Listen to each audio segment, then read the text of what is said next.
বিপ্লবীদের ঠিকানা রাজপথ। আমি সংসদের সামনে চিৎকার করে বলেছি যে বিপ্লবীরা এই সংসদে যাবে না, রাজপথে থাকবে। যখন আপনি রাজপথে থাকবেন আপনার বুকের রক্ত ঝরবে, এটা আপনাকে বিশ্বাস করতেই হবে। আমি বিপ্লব করেছি, আমি তো এদেশের ভিআইপি না, আমি এখনো একা একা চলাচল করি।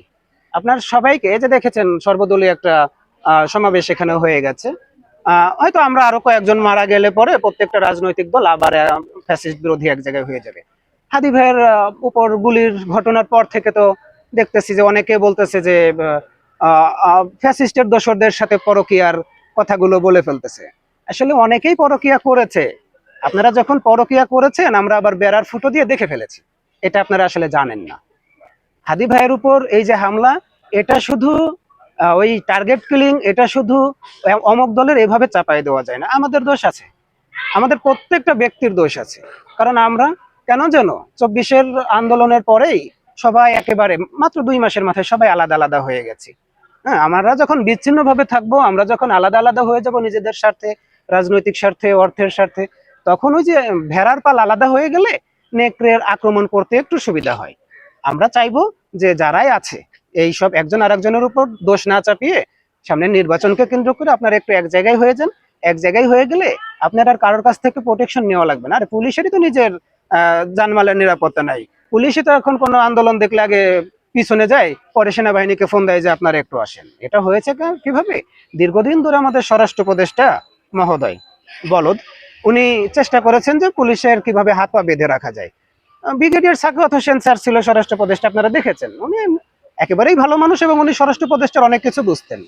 কার নির্দেশে, কার আদেশে যে ওনাকে ওখান থেকে সরিয়ে দিয়ে একটা বলদ ছাগল পাগল এখানে এনে বসানো হলো।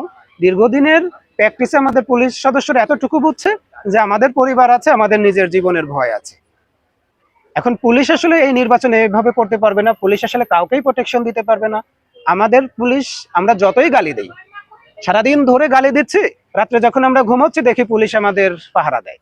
এখন এই পুলিশ আমাদের খুব দরকার, এবং এই পুলিশ যদি আমাদেরকে কাজে লাগাতে হয়, আমাদের এই স্বরাষ্ট্র উপদেষ্টাকে সরিয়ে প্রয়োজন উপদেষ্টাদের ভিতরই সাখাওয়াত স্যার আছে, ওনাকে আবার একটু এখানে নিয়ে আসা হোক। আমার মনে হয় 1 মাসের ভিতর আওয়ামী লীগের আসলে এখন কিছু নাই না, তাদের পক্ষে পুলিশ কাজ করতেছে। মাত্র পুলিশের ভিতর থেকে 2000 সদস্যকে সরিয়ে দেন, দেখবেন যে ওই ঝিকে মারলে বউ শিখে গেছে, এরকম একটা হয়ে যাবে। আবার যদি সেনাবাহিনী থেকে সেনাপ্রধান চলে যায়, দেখবেন যে ওই 57 জনের জায়গায় আরো এরকম 5700 দেশপ্রেমিক অফিসার কিন্তু দাঁড়িয়ে গেছে, আমরা তাদেরকে চিনতে পারতেছি না। কিছু লোককে সরিয়ে দেন, কিছু দেশপ্রেমিককে সামনে নিয়ে আসেন, দেশের নিরাপত্তা তারা দিয়ে নেবে। দেশ যখন ভালো থাকবে, আমি ভালো থাকবো, আপনি ভালো থাকবেন, বিপ্লবীরা ভালো থাকবে, দেশের একজন সাধারণ রিক্সা চালক ভালো থাকবে। বিপ্লবীদেরকে আজকে আপনি নিরাপত্তা দিচ্ছেন, কালকে বাসে আগুন দিয়ে দিচ্ছে। ওই বাসের ভিতর যারা নিরাপদ একেবারে নিরীহ যাত্রী ছিল, তাদেরকে কে বাঁচাবে? এখন প্রত্যেকটা বাসে বাসে আপনি পুলিশ সেনাবাহিনী দিয়ে পাহারা দিবেন?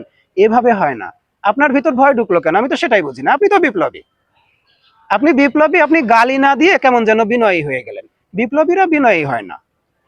বিপ্লবীরা যখনই ফ্যাসিস্ট দেখবে, ফ্যাসিস্টের দোসর দেখবে, গলা ধরে উপরে উঠায় একটা আশা। বিপ্লবীরা যখনই বিনয়ী হয়ে গেছে, রাজনৈতিক শিষ্টাচারের ভিতর ঢুকে গেছে, আমার মনে হয় যে বিপ্লবটা মাটিতে মিশে গেছে।